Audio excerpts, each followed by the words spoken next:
बिराजी राम आना चाहिए। प्रश्नकाल।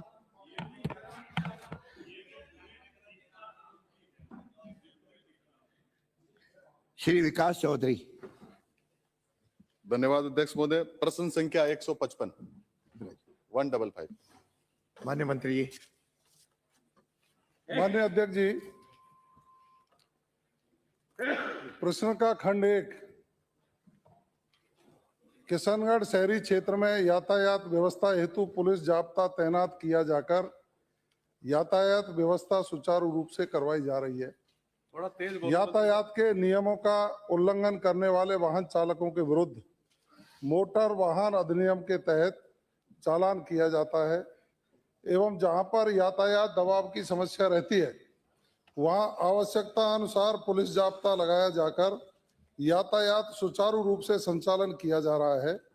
किशनगढ़ शहरी क्षेत्र में यातायात को बाधित होने से रोकने के लिए बाहरी वाहनों के प्रवेश की समय सीमा भी निश्चित की गई है और यातायात व्यवस्थित हो इसके लिए पूरे प्रदेश में भी दिनांक 11/2/2026 को उप मुख्यमंत्री वित्त महोदय द्वारा बजट वर्ष 2026-27 में राष्ट्रीय राजमार्गों एवं शहरों में सुदृढ़ इंटेलिजेंट ट्रैफिक मैनेजमेंट सिस्टम के चरण रूप से लगभग 2000 कैमरे 100 करोड़ रुपए की लागत से स्थापित किए जाएंगे, इसकी भी घोषणा की गई है। प्रश्न का खंड 2, वर्तमान में किशनगढ़ ट्रैफिक व्यवस्था में कार्मिक के स्वीकृत पद एवं कार्यरत कार्मिकों का विवरण निम्नानुसार है। वहाँ एसआई का 1 पद स्वीकृत है, 1 लगाया हुआ है। हेड कांस्टेबल के 2 पद स्वीकृत हैं, 2 के विरुद्ध हमने 6 लगा रखे हैं और कांस्टेबल के 8 पद स्वीकृत हैं, 8 कांस्टेबल वहां तैनात हैं।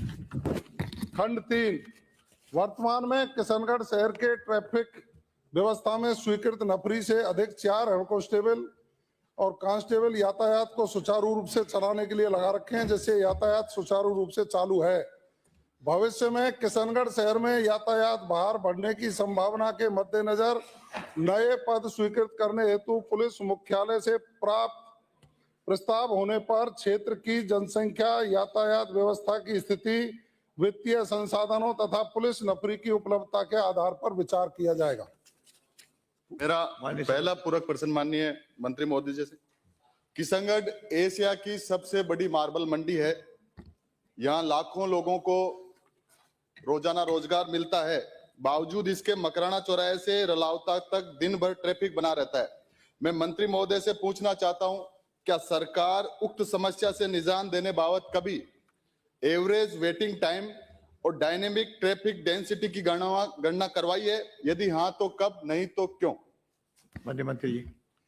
माननीय अध्यक्ष जी, किशनगढ़ से आने वाले माननीय सदस्य ने जो प्रश्न किया है, मैं समझ सकता हूं कि यह सही है उनका कि किशनगढ़ एशिया की बहुत बड़ी मार्बल मंडी है और वहां बाहरी वाहनों का भी आगमन बना रहता है। वैसे भी अजमेर और भीलवाड़ा ब्यावर तक ये रूट जाता है जयपुर से, इसमें अन्य वाहनों का भी दबाव रहता है। हमने वहां जो इसके ट्रैफिक के जो कारण है उसमें मार्बल के अलावा ये लंबी दूरी का रास्ता होने के कारण वो समस्या भी है, लेकिन जो हमने समाधान किए मैं बता दूंगा। मैं सारी चीज, वो एक्चुअली क्या है कि आपकी और इनकी दोनों की शादियों में गणना कोई हुई नहीं, इतनी भारी भीड़ थी इसलिए गणना पर ध्यान आ गया। आगे क्वेश्चन पूरे करने से तो हमने जो समाधान वहां किए, मैं इस सदन के माध्यम से पूरी राजस्थान की जनता को भी मालूम हो, हमने शहर के जो मुख्य चौराहे वहां जो लाइट बंद पड़ी थी उनको ठीक कराने की व्यवस्था हमने की है। हमने अधिक कार्मिकों की वहां तैनाती की है और एडीए की टीम शहर में इसका सर्वे हमारे द्वारा करवाया गया है और एक जो मदनगंज का लिंक रोड उसमें बैरिकेड लगा करके हम कटों को बंद करने का काम करते हैं। मार्बल एरिया में पर्यावरण जो रोड है उसमें हमने एक तरफा यातायात शुरू करवा दिया है और मदनगंज के मुख्य चौराहों पर चारों ओर 50 मीटर के दायरे में नो पार्किंग जोन हमने घोषित किया है। और जिस एरिया की आप बात कर रहे हैं उसका हमने सर्वे करवा करके कब कब क्या व्यवस्था करनी है वो हम भी तय करेंगे। दूसरा, जो टाइमिंग का सिस्टम इन्होंने डिमांड की, तो जो लाइट होती है बत्ती, वहां तो सोमोटो टाइमिंग होता है, ऑटोमेटिक टाइमिंग पे वो ऑफ होती है, ऑन होती है। और जहां लाइटें नहीं होती वहां जब ट्रैफिक का हमारा कार्मिक खड़ा रहता है, वो मौके की नजाकत को देख करके ट्रैफिक कब कौन सा चालू करना है वो अपने निर्देश संकेत देता रहता है। मेरा दूसरा पूरक, क्या सरकार किशनगढ़ के चारों तरफ बाईपास निकालने की मंशा रखती है? यदि हाँ तो कब तक, नहीं तो क्यों? साथ ही ट्रैफिक थाना बनाने पर भी विचार रखती है? माननीय मंत्री जी। माननीय अध्यक्ष जी, माननीय सदस्य को सरकार को धन्यवाद देना चाहिए। अभी हमारी जो बजट घोषणा हुई, माननीय वित्त मंत्री महोदया ने 11 तारीख को जो बजट पेश किया, उसमें इनका एक महत्वपूर्ण मार्ग जो बाईपास के काम आएगा, पाटन से किशनगढ़ वाया तिलोनिया, जो इनका गांव भी माननीय सदस्य का खुद का मूल गांव है, वहां से होते हुए एक सड़क की घोषणा की है 35 करोड़ रुपया की। और किशनगढ़ की ट्रैफिक व्यवस्था को सुधारने के लिए आवश्यकता होगी तो प्रदेश के मुख्यमंत्री आदरणीय भजनलाल शर्मा जी के नेतृत्व में पूरे राजस्थान को विकसित राजस्थान बनाने का हमारा संकल्प है, उसमें किशनगढ़ भी शामिल। हम निश्चित रूप से विचार करेंगे, जहां आवश्यकता होगी पुलिस चौकी वहां स्थापित है, हम परीक्षण करा लेंगे, आवश्यकता होगी संसाधन होंगे उसके अनुसार थाना खोलने की भी कार्रवाई निश्चित रूप से आवश्यकता पड़ेगी तो हम जरूर करेंगे। धन्यवाद मंत्री महोदय। लेकिन वो बाईपास आदि है, आदि और मैं मांग करता हूं सरकार से कि एयरपोर्ट से एक लिंक रोड और बने ताकि किशनगढ़ में व्यापारियों को सुविधा मिल सके। निश्चित रूप से विचार करेंगे, संसाधन जैसी होंगे डिमांड आएगी आप। अध्यक्ष महोदय, आपके माध्यम से मंत्री जी से पूछना चाहूंगा, ये निश्चित रूप से विचार करेंगे तो ये कब तक विचार करेंगे? एक तो इसकी समय सीमा बता दें।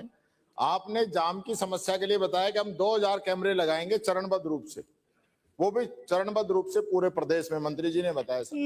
जयपुर की भी हालत आपने देखी है, 2000 कैमरे तो जयपुर में चाहिए सिर्फ मॉनिटरिंग के लिए। ट्रैफिक का क्या प्लान है? किशनगढ़ छोटा है। ट्रैफिक व्यवस्था का क्या प्लान है आप बताइए मंत्री जी।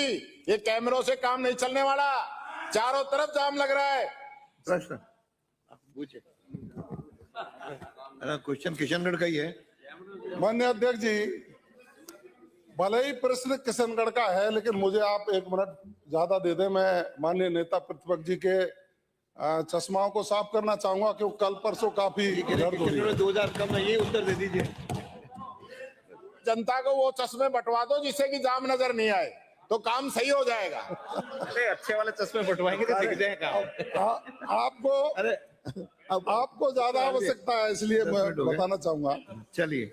माननीय अध्यक्ष जी, आप ये कह रहे हैं कि निश्चित रूप से विचार किया जाएगा। मैं कह रहा हूं कि जहां जहां आवश्यकता होती है, हमारी सर्वे आंकलन के अनुसार और डिमांड के अनुसार, ये विकास के एरिया में विकास करना चाहिए। प्रदेश के मुख्यमंत्री जी संज्ञान लेकर पिछले 2.25 वर्षों में जितनी रोड कनेक्टिविटी बाईपास बनाए हैं, मैं समझ सकता हूं आप 5 साल में नहीं बना पाए थे, हमने किया। अब मैं आपको बताना चाहूंगा, आपने जयपुर की ट्रैफिक व्यवस्था की बात कही है, संक्षेप में दे दो। हम पूरे राजस्थान भर में जो हमने काम किया है, मैं ध्यान से बता देता हूं। राजस्थान पुलिस की जो, आप किशनगढ़ तक का ही बता दो, इनको पर्याप्त है आपको। नहीं शॉर्ट में क्यों, पूरे बताऊंगा मैं तो। आप शॉर्ट में क्यों सुनना चाहते हो साहब? ये प्रश्न किशनगढ़ माननीय अध्यक्ष जी, किशनगढ़ का ही पूछा है। ने घोषणा की है, ट्रैफिक व्यवस्था हमको देखनी पड़ती है। ट्रैफिक के लिए तो इनको भाई ट्रैफिक व्यवस्था देखनी पड़ती है, सरकार खड़ी है, आपकी स्प्रिंग तुरंत चालू हो जाती है डोटा सरज में। क्या चलिए आगे बढ़िए। सर सरकार खड़ी है या चल रही है? आप बताइए। आपने कहा सरकार खड़ी है। सरकार खड़ी होकर चलिए, जवाब दे अगला- रही है और पूरे ताकत के साथ चल रही अगला है। प्रश्न है। और उसकी जो गर्द राजेंद्र- उड़ रही है उसमें आपके चश्मा माननीय फीके मंत्री पड़ जी, रहे हैं। माननीय मंत्री जी हो गया और कुछ पता नहीं। स्थिति बता देता हूँ। माननीय यही कह रहे हो हमारी सरकार के द्वारा 2025 में जो उपलब्धियां ट्रैफिक के संचालन में प्राप्त की है उनको मैं बताना चाहूंगा सदन के माध्यम से। और किशनगढ़ का है, किशनगढ़ के बता दो। ये 2-3 पन्ने में तो बोलूंगा ही। किशनगढ़ के हैं। अब इतना ही नहीं किया है, हमारी सरकार ने, राजस्थान की सरकार ने भी और भारत सरकार ने भी, आपको पता है अभी अपना घर की स्कीम चला रहे।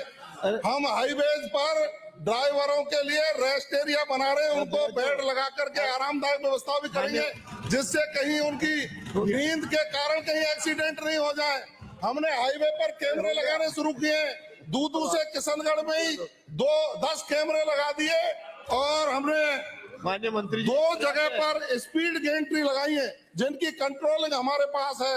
पूरे राजस्थान में ट्रैफिक व्यवस्था दुरुस्त हो, इसके लिए सरकार ने नवाचार किया है। एक प्रश्न 10 मिनट हो गए। राजेंद्र प्रश्न संख्या 156। माननीय अध्यक्ष महोदय, मुझे माननीय उप मुख्यमंत्री जी की तरफ से उत्तर मिल गया है और मैं पूरक प्रश्न पूछना चाहूंगा। पूछिए। विधानसभा क्षेत्र महुआ में सड़कों से संबंधित कितने कार्य देरी से चल रहे हैं एवं कब तक पूर्ण हो जाएंगे?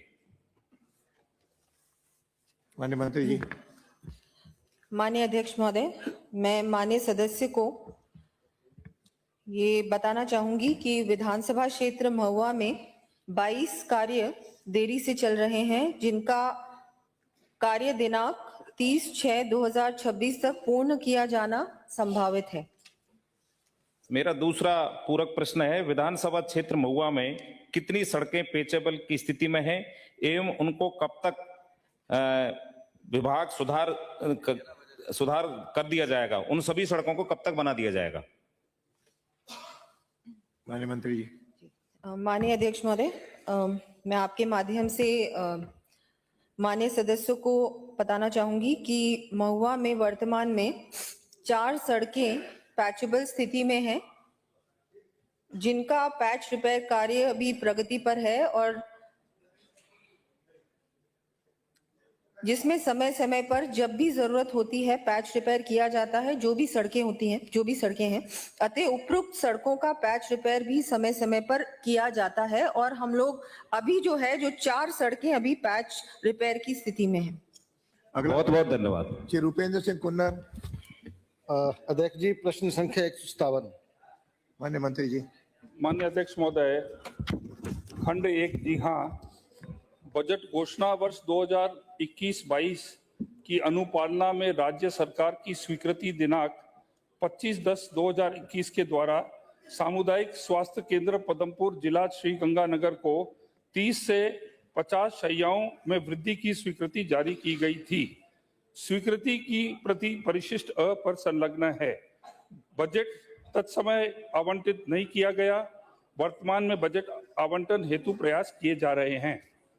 अध्यक्ष जी, ये प्रश्न मैंने दूसरे सत्र में भी पूछा था और माननीय मंत्री जी ने इस सदन में आश्वासन दिया था भी इसको जल्दी करवा दिया जाएगा, लेकिन आज तक ये समस्या वैसे ही बनी हुई है। तो मैं आपके माध्यम से मंत्री महोदय से पूछना चाहता हूँ भी इसका बजट कब तक हो जाएगा, अलॉट कर दिया जाएगा और वहाँ स्टाफ और डॉक्टर अपॉइंट कर दिए जाएंगे, पोस्टें सैंक्शन कर। माननीय अध्यक्ष महोदय, यह 22 का है। माननीय सदस्य को आपके थ्रू जानकारी देना चाहूंगा कि आप ही की सरकार थी जब बजट अनाउंसमेंट 24/2/21 बिंदु संख्या 16 2021-22 के बजट के अंदर आपके पदमपुर की घोषणा की थी। ये एक बहुत ही ब्रॉड और कॉमन अनाउंसमेंट था, घोषणा थी कि पूरे स्टेट के अंदर 1000 बेड्स को कर्मोन्नत किया जाएगा। ये पूरे स्टेट के लिए था। इसके अंदर CHC, SDH और DH इस कैटेगरी में आते थे। स्पेसिफिकली जो है पदमपुर का मेंशन नहीं किया गया था उस बजट के अंदर। उस जो नोटिस जो निकला था उसके अंदर माननीय गहलोत साहब ने ये बोला था कि जो भी CHC, SDH, DH हैं 25% उनकी बेड की ऑक्यूपेंसी होनी चाहिए। उस समय पदमपुर की बेड ऑक्यूपेंसी थी 59%। ठीक है जी। पिछली सरकार ने उस बजट के अंदर इन्होंने करीबन 9 यूनिट्स की सैंक्शन निकाली। 18/8/21 को, 27/9/21 को, 22/11/21 को, 7/2/22 को, 23/5/22 को, 20/9/22 को और 20/2/23 को 7 बारी इन्होंने निकाली थी। लेकिन इसके अंदर जो है पदमपुर के बारे में कोई भी मेंशन नहीं किया गया। तो दोष जो है पिछली सरकार को जाता है कि आपके पदमपुर के अंदर फाइनेंशियल स्वीकृति में पदमपुर का नाम नहीं लिखा गया। आपके 59% बेड की ऑक्यूपेंसी थी, आप डिजर्व भी करते थे, लेकिन आपका नहीं किया गया।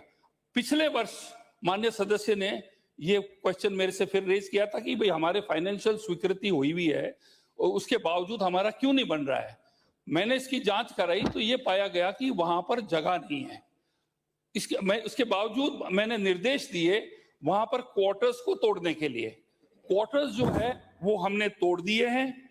6.08 करोड़ रुपए की जो लागत से आपका जो ये पूरा कर्मोन्नत आपका होगा। हम PIP 2026-27 के अंदर और जो नाबार्ड का या अन्य बजट के साथ, क्योंकि आपकी सरकार नहीं कर सकी, हमारी जनता तो जनता ही होती है। हम तो पूरे राजस्थान की हर जनता का सोचते हैं, चाहे हमारा वहां MLA है नहीं है। हम इन तीनों या तो PIP या नाबार्ड या अन्य बजट से हम आपका जो है आपके जो है इसको कर्मोन्नत करने हम करेंगे। हो गया। मेरा दूसरा पूरक प्रश्न है, अध्यक्ष जी, मेरी विधानसभा पाकिस्तान बॉर्डर पर है और 9 CSC है, एक में भी गायनी डॉक्टर नहीं है, तो एक में भी नहीं है। तो मैं आपके माध्यम से मंत्री जी से पूछना चाहता हूं भी जो मेरी CSC है इनमें गायनी डॉक्टर अपॉइंट करने की आप मंशा रखते हैं? हाँ तो कब तक? माननीय अध्यक्ष महोदय, क्योंकि ये प्रश्न में नहीं पूछा हुआ है, मैं इसका जवाब अभी नहीं दे पाऊंगा, लेकिन इसकी पूरी जानकारी लेके जांच करके आपको मिल जाएगा। हम पूरे राजस्थान के अंदर स्वास्थ्य सेवा हर कॉन्स्टिट्यूएंसी के अंदर हम उसको स्ट्रॉन्ग बनाना चाहते हैं। इसकी जानकारी करके I will get back to you. Next Shri Anil Kumar Katara. प्रश्न संख्या 158 जवाब मिल चुका है। माननीय अध्यक्ष महोदय, मैं आपके माध्यम से मंत्री जी को पहला पूरक प्रश्न पूछना चाहूंगा कि मंत्री जी के जवाब के अनुसार सिमलवाड़ा में JM कोर्ट का पद खाली होने के कारण वहां महीने में केवल 2 बार कैंप कोर्ट लग रही है, जबकि करीब 1 साल से जज नहीं होने से 2500 के लगभग केस पेंडिंग है और बाकी दिनों में लोगों को ACGM सागवाड़ा जाना पड़ता है। तो क्या मंत्री जी मानते हैं कि सामाजिक न्याय अनुरूप लोगों को समय पर और सुलभ न्याय नहीं मिल पा रहा है?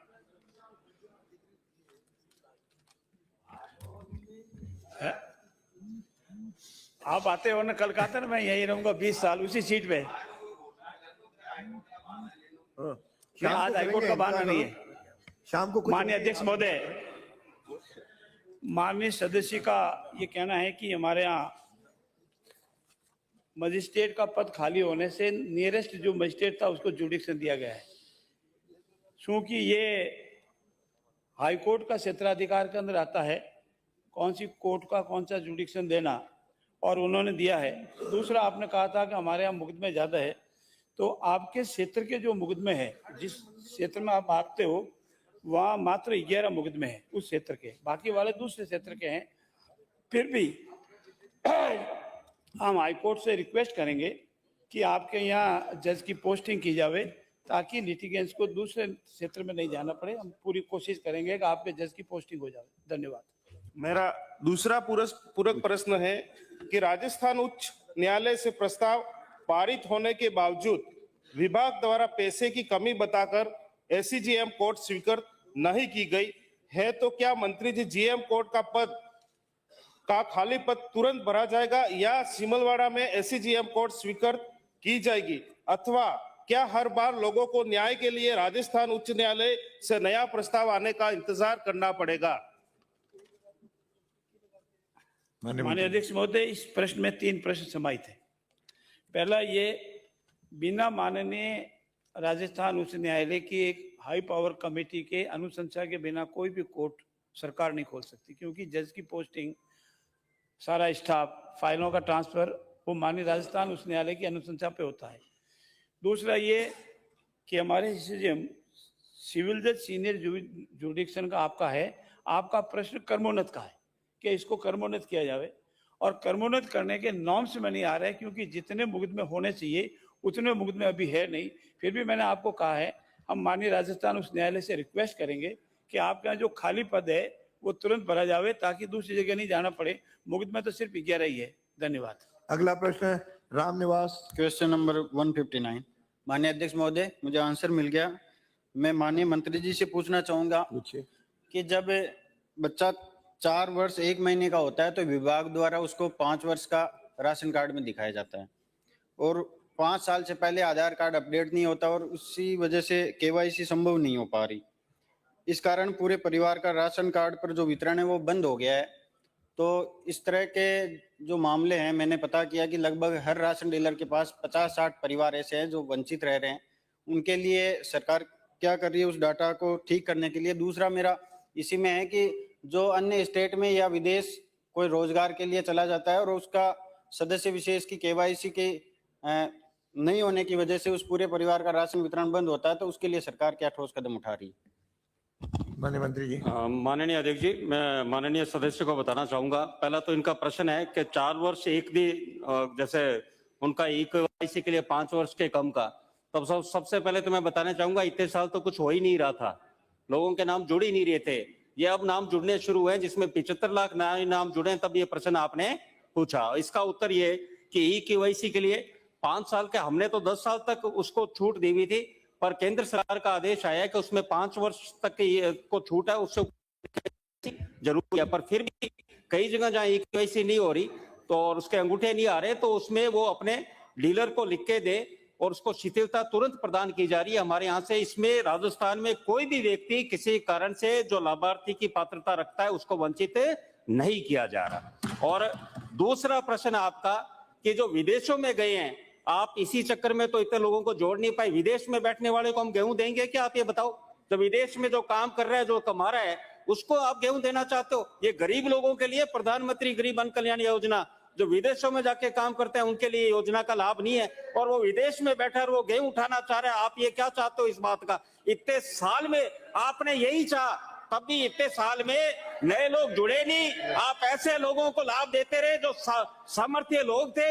मैं माननीय भजनलाल शर्मा जी को धन्यवाद देना चाहूंगा, जो तो बोलेंगे क्यों नहीं?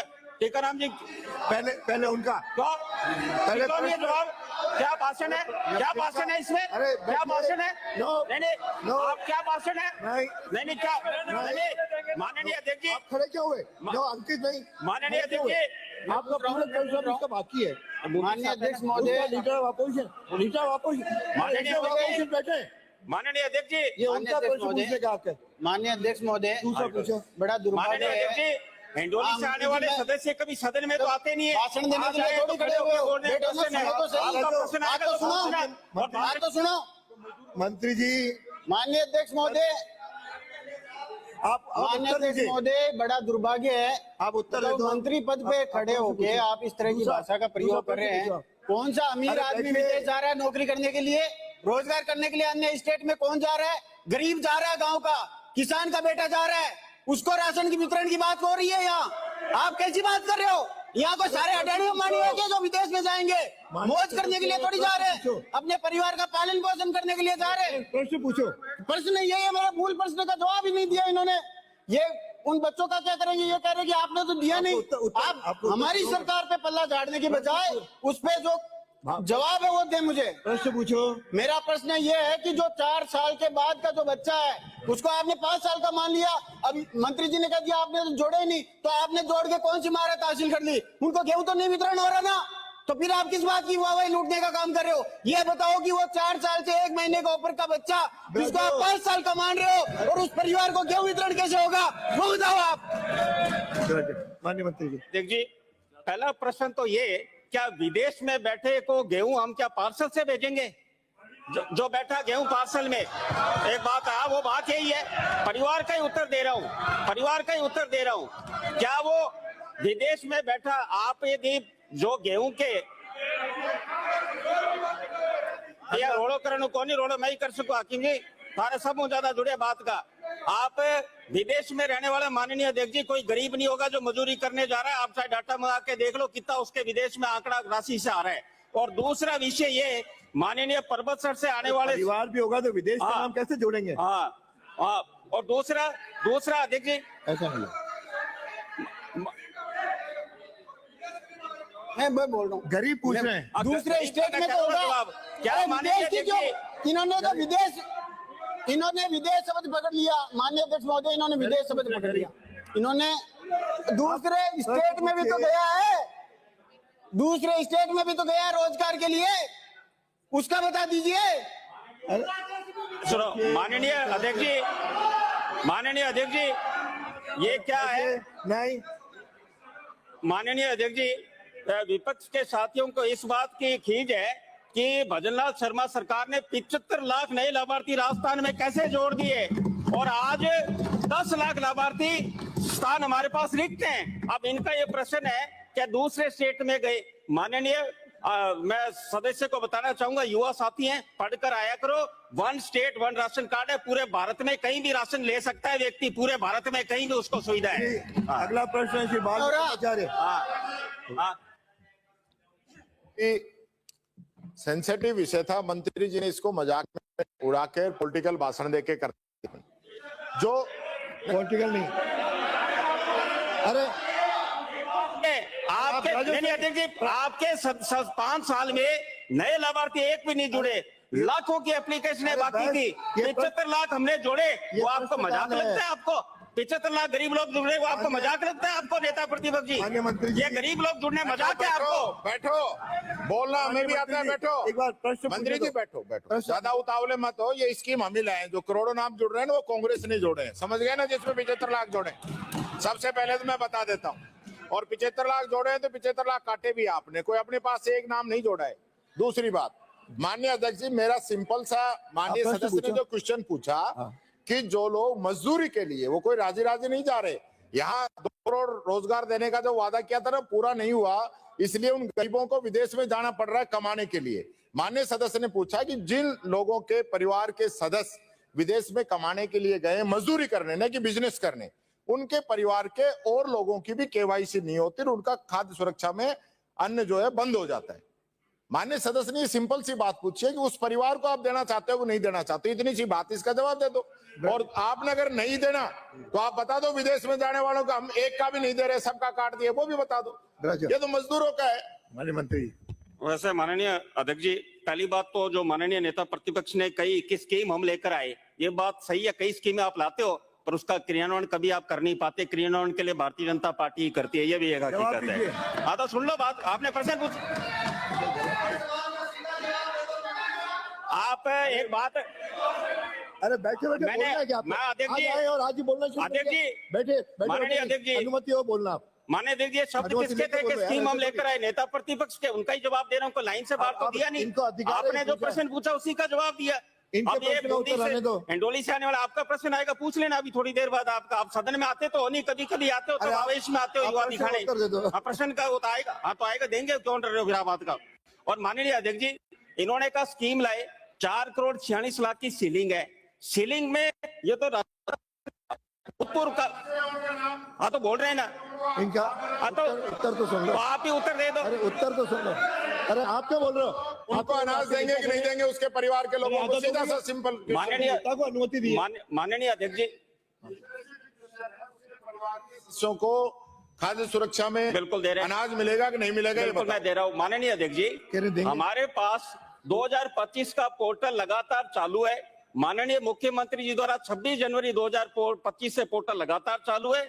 जो भी पात्रता रखता है वो अपना नाम जुड़ाए, उसके लिए पोर्टल पूरे टाइम चालू है। जो भी पात्रता अगला प्रश्न बाल मुकन्दाचार्य हो गया। वजह से केवाईसी नहीं हो रही पूरे परिवार की। आप क्वेश्चन ही नहीं समझ रहे, जवाब कुछ दे रहे हो। उस एक व्यक्ति की वजह से परिवार की केवाईसी नहीं हो रही। बच्चा है 5 साल का हो गया, उसकी भी केवाईसी नहीं हो रही क्योंकि आधार कार्ड में उसके अपडेट नहीं हो पा रहा है। उसके लिए आप क्या व्यवस्था करेंगे, ये बात कर रहे हैं। आप तो पता नहीं क्या जवाब दे मैंने रहे हैं। आपको अभी माननीय सदस्य को जवाब दिया। जो प्रश्न माननीय पर्वत से आने वाले विधायक ने पूछा, जो 5 साल से कम है, जिनकी आयरिश हो रही, केवाईसी नहीं हो रही, वो डीलर का आके अपना आवेदन दे, और उसको हम छूट दे रहे हैं। हर महीने हमारे पास बहुत ऐसे आवेदन आ रहे हैं जिसको, और उसको जोड़ा जा रहा है, उसको दिया जा रहा है। और मैं आपसे निवेदन करता हूं माननीय सदस्य से, कोई ऐसा प्रसंग आपके पास है मुझे ला के दो। आपने मुझे आज तक बताया ही नहीं। बताओ, हम हाथों हाथ करेंगे काम। हमारी सरकार तो सबका साथ सबके विकास पे चल रही है, हाथों हाथ काम होगा, जोड़ा जाएगा। बाल मुकन्नाचार्य हो गया। प्रश्न जवाब तो संख्या- आना है या 3 बार आपने पूछ लिया, हो गया। प्रश्न संख्या 160। माननीय, एक ही प्रश्न थोड़ी चलाऊंगा। अब एक आसन से आपसे मैं निवेदन कर हो गया। उन्होंने कहा मंत्री माननीय, अरे आपको किसने कहा? गोपाल जी बैठ जाइए, बैठिए, बैठिए। गोपाल जी, मतलब मैं एक को बैठाता हूँ, दूसरा खड़ा हो जाता है। ये मेरा काम है। माननीय अध्यक्ष जी, मैं ये बात कहूंगा, नेता प्रतिपक्ष के सबसे ज्यादा इसलिए इस बात की दुख हो रहा है क्योंकि 75 लाख में सबसे ज्यादा जो लाभार्थी जुड़े हुए SC ST समाज के, इनको दुख है कि कैसे जोड़ दिए गए, इतने साल से उनके ले रहे हैं। आप तो ये उत्तर दे दीजिए, ये जोड़ेंगे कि नहीं, ये पूछ रहे हैं। मैं माननीय अध्यक्ष जी, माननीय अध्यक्ष जी, आप तो बैठो। अरे आपके आगे बैठ रहे हैं, हो गया। माननीय अध्यक्ष जी, अरे नहीं दे रहे तो जितना उत्तर होगा। 4 करोड़ 40 लाख की सीलिंग है, 75 लाख नए जोड़े, 18% नए लाभार्थी जोड़े। हमारा पोर्टल पूरे टाइम चालू है, जो भी पात्रता रखता है आवेदन करो, उसको जोड़ा जाएगा। बैठिए, हो गया। और बाल मुकन्नाचार्य। प्रश्न संख्या 160। चल माननीय मंत्री जी। माननीय अध्यक्ष महोदय, खंड 1, प्रदेश में गो संवर्धन एवं संरक्षण हेतु बाकी तो मैं उत्तर दे देता हूं। वर्तमान में निम्न योजनाएं संचालित की जा रही है। नंबर 1, राजस्थान गो संरक्षण एवं संवर्धन निधि नियम 2016 संशोधित नियम 2021 में उल्लेखनीय प्रावधानों के अनुसार पात्र गौशालाओं में संधारित गोवंश को भरण पोषण हेतु सहायता राशि का प्रावधान है। नंबर 2, पंचायत समिति स्तरीय नंदीशाला योजना सहभागिता योजना चल रही है। नंबर 3, ग्राम पंचायत गौशाला पशु आश्रय स्थल जन सहभागिता योजना। नंबर 4, गौशाला विकास जन सहभागिता योजना। अरे सुनिए नंबर 5, माननीय सदस्य, वध से बसाए गोवंश सहायता योजना। उक्त योजना में पात्र पंजीकृत गौशालाओं को गो संरक्षण एवं संवर्धन हेतु गौशालाओं में संधारित गोवंश को चारे पानी एवं पशुआहार हेतु अनुदान तथा आधारभूत परिसंपत्तियों के निर्माण हेतु सहायता राशि दिए जाने का प्रावधान है। खंड 2, सनातन धर्म में वात्सल्य एवं दुलार की ममतामयी प्रतिमूर्ति गौ माता सदैव से ही पूजनीय तथा सम्मानीय रही है। वैदिक काल से ही गाय को गौ माता कहा जाता रहा है। वैदिक वाग्मय में गावो विश्वस्य मातरम, गाय विश्व की माता है कहकर संबोधित किया गया है।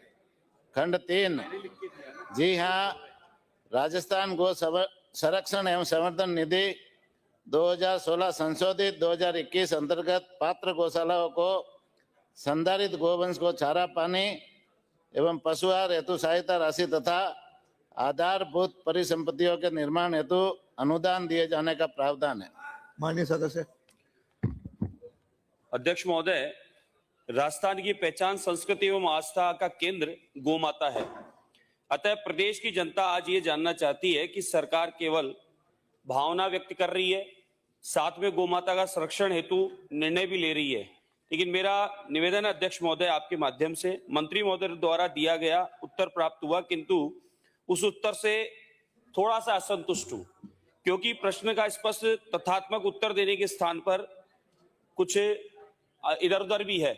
मेरा निवेदन है, प्रथम पूरक प्रश्न यह है कि मैंने अपने मूल प्रश्न में स्पष्ट रूप से पूछा है, क्या राज्य सरकार गाय को राज्य माता का दर्जा प्रदान करने का विचार रखती है या नहीं। माननीय मंत्री महोदय से निवेदन है कि सनातन धर्म में गाय को माता का दर्जा है, विश्व की माता है। इसके लिए प्रश्न का उत्तर आने दो। माननीय अध्यक्ष महोदय, सनातन धर्म में वात्सल्य एवं दुलार की ममतामयी प्रतिमूर्ति गौ माता सदैव से ही पूजनीय एवं सम्माननीय रही है और राजस्थान में गौ माता को, गोवंश को संरक्षण के लिए, संवर्धन के लिए राजस्थान सरकार पूरी तरह से समर्पित है। राजस्थान में 2 वर्ष पूर्व 3636 गौशालाएं संचालित थी, 12,29,102 गोवंश था। हमने इस 2 साल के कार्यकाल में गौशालाओं को बढ़ाया, 785 नई गौशालाएं खोली और अभी 4421 गौशालाएं संचालित है। वो जो पूछ रहे अभी वो उसी विषय पे आ रहा हूँ। तो हम गौ संवर्धन के लिए, गौ माता के सेवा के लिए सरकार पूरी तरह से समर्पित है। वैदिक काल से ही गाय को गोमाता कहा जाता रहा है।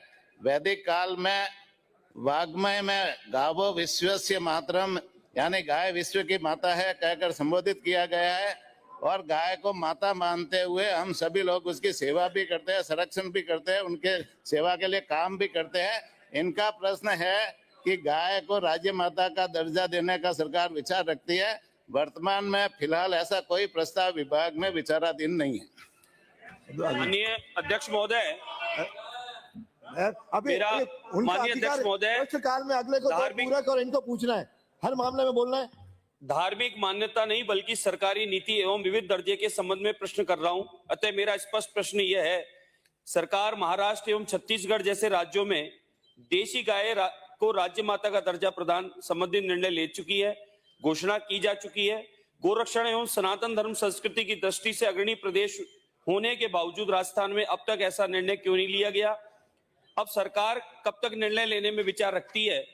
माननीय अध्यक्ष महोदय, मेरा दूसरा प्रश्न यह है कि विगत 2 वर्षों में जयपुर जिले में गोरक्षण एवं संवर्धन हेतु कितना बजट आवंटित किया गया, कितनी राशि व्यय की गई एवं गौशालाओं को अधिकतम कितना प्रतिशत अनुदान प्रदान किया जा सकता है? विराजो माननीय मंत्री जी। माननीय अध्यक्ष महोदय, अभी माननीय सदस्य ने बताया कि महाराष्ट्र और मध्य प्रदेश में गौ माता को राज्य माता का दर्जा दिया गया है। तो निश्चित रूप से हम महाराष्ट्र से और मध्य प्रदेश से किस आधार पर दिया है वो एक बार वहां से रिकॉर्ड मंगवाएंगे। मंगवाने के बाद में उसका परीक्षण कराएंगे और परीक्षण करा करके नियमानुसार आगे की कार्रवाई भी इसमें करेंगे। दूसरे अध्यक्ष महोदय, मेरा आपके माध्यम से बस अंतिम बात निवेदन यह है कि आज भी प्रतिदिन गाड़ियां पकड़ी जा रही है, घटनाएं घटित हो रही है, कहीं ना कहीं गो हत्यारे, गोकशी कहीं ना कहीं हो रही है। सख्त कानून की आवश्यकता है, उनको फांसी की सजा की आवश्यकता है।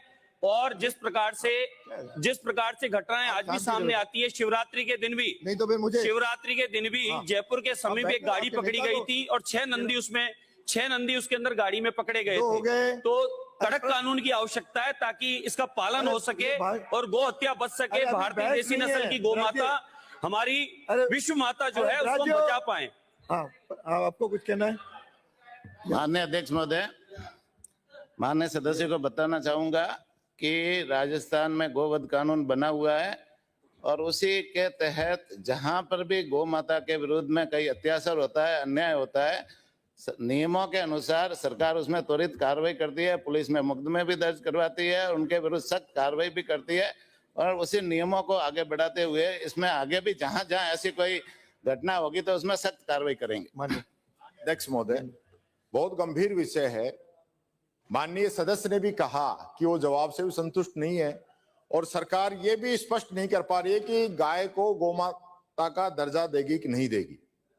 और आपने खुद कहा, माननीय सदस्य ने भी कहा कि गो हत्याएं हो रही है लगातार और आप कह रहे हो हम कार्रवाई कर रहे हैं। मैं पूछना चाहता हूं, पिछले सप्ताह जयपुर के अंदर जो गो हत्या हुई, हिंगोनिया गौशाला से गाय का सर काट के लेके आए गए और उस सर पे उसके अंदर किसी बीजेपी कार्यकर्ता का नाम है और उसको बचाने के लिए पार्टी के विधायक जो उसको छुड़ाने का काम कर रहे हैं, इस पे सरकार क्या रुख अपनाएगी, उन दोषियों के खिलाफ क्या कार्रवाई करेगी, ये मंत्री जी बताएं। अरे अब आपके माननीय आपके मंत्री हैं। अरे आपके मंत्री जी, मेरा किशन ये क्या बांट रहे हो? पोस्टर ये आरोप दिखाया, ये बर्दाश्त नहीं होगा। मैं देख रहा हूँ पोस्टर आपने लेकर के दिखाने के मूड में है। ये बर्दाश्त नहीं करेंगे। ये पत्रकार है, मतलब तमाशा कर रहे हो। फिर मेरे से सहयोग की अपील व्यक्त करना। अरे आप बैठो, मैं उधर भी आप राजो, आप राजो, आपके मंत्री जी, अरे आपके मंत्री जी सक्षम है, Gopal ji, I will name you, मैं आपका नाम पुकारूंगा, अरे मैं आपका नाम पुकारूंगा, मैं माननीय सचेतक महोदय,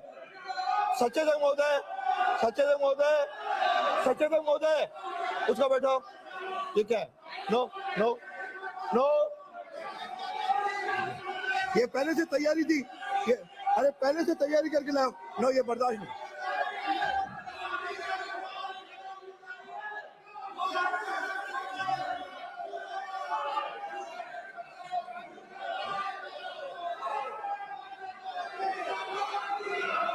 सदन की कार्रवाई अध्यक्ष सदन महोदय, की कार्रवाई 12 बजे तक के लिए स्थगित की जाती है।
हम निश्चित रूप से विचार करेंगे जहां आवश्यकता होगी। पहला पूरक प्रश्न माननीय मंत्री महोदय जी से। किशनगढ़ एशिया की सबसे बड़ी मार्बल मंडी है। यहाँ लाखों लोगों को रोजाना रोजगार मिलता है। बावजूद इसके मकराना चौराहे से रलावता तक दिन भर ट्रैफिक बना रहता है। मैं मंत्री महोदय से पूछना चाहता हूं, क्या सरकार उक्त समस्या से निजात देने बाबत कभी एवरेज वेटिंग टाइम और डायनेमिक ट्रैफिक डेंसिटी की गणना करवाई है? यदि हाँ तो कब, नहीं तो क्यों? मंत्री जी। माननीय अध्यक्ष जी, किशनगढ़ से आने वाले माननीय सदस्य ने जो प्रश्न किया है, मैं समझ सकता हूं कि यह सही है उनका कि किशनगढ़ एशिया की बहुत बड़े मार्बल मंडी है और वहां बाहरी वाहनों का भी आगमन बना रहता है। वैसे भी अजमेर और भीलवाड़ा ब्यावर तक ये रूट जाता है जयपुर से, इसमें अन्य वाहनों का भी दबाव रहता है। हमने वहां जो इसके ट्रैफिक के जो कारण है उसमें मार्बल के अलावा ये लंबी दूरी का रास्ता होने के कारण वो समस्या भी है। लेकिन जो हमने समाधान किए मैं बता दूंगा। मैं सारी चीज वो एक्चुअली क्या है कि आपकी और इनकी दोनों की शादियों में गणना कोई हुई नहीं। इतनी भारी भीड़ थी इसलिए गणना पर ध्यान आ गया। आगे क्वेश्चन पूरे करने से तो हमने जो समाधान वहां किए, मैं इस सदन के माध्यम से पूरी राजस्थान की जनता को भी मालूम हो, हमने शहर के जो मुख्य चौराहे वहां जो लाइट बंद पड़ी थी उनको ठीक कराने की व्यवस्था हमने की है। हमने अधिक कार्मिकों की वहां तैनाती की है और एडीए की टीम शहर में इसका सर्वे हमारे द्वारा करवाया गया है। और एक जो मदनगंज का लिंक रोड, उसमें बैरिकेड लगा करके हम कटों को बंद करने का काम करते हैं। मार्बल एरिया में पर्यावरण जो रोड है उसमें हमने एक तरफा यातायात शुरू करवा दिया है और मदनगंज के मुख्य चौराहों पर चारों ओर 50 मीटर के दायरे में नो पार्किंग जोन हमने घोषित किया है। और जिस एरिया की आप बात कर रहे हैं उसका हमने सर्वे करवा करके कब कब क्या व्यवस्था करनी है वो हम भी तय करेंगे। दूसरा, जो टाइमिंग का सिस्टम इन्होंने डिमांड की, तो जो लाइट होती है बत्ती, वहां तो सोमोटो टाइमिंग होता है, ऑटोमेटिक टाइमिंग पे वो ऑफ होती है, ऑन होती है। और जहां लाइटें नहीं होती वहां जब ट्रैफिक का हमारा कार में खड़ा रहता है, वो मौके की नजाकत को देख करके ट्रैफिक कब कौन सा चालू करना है वो अपने निर्देश संकेत देता रहता है। मेरा दूसरा पूरक, क्या सरकार किशनगढ़ के चारों तरफ बाईपास निकालने की मंशा रखती है? यदि हाँ तो कब तक, नहीं तो क्यों? साथ ही ट्रैफिक थाना बनाने पर भी विचार रखती है? माननीय मंत्री जी।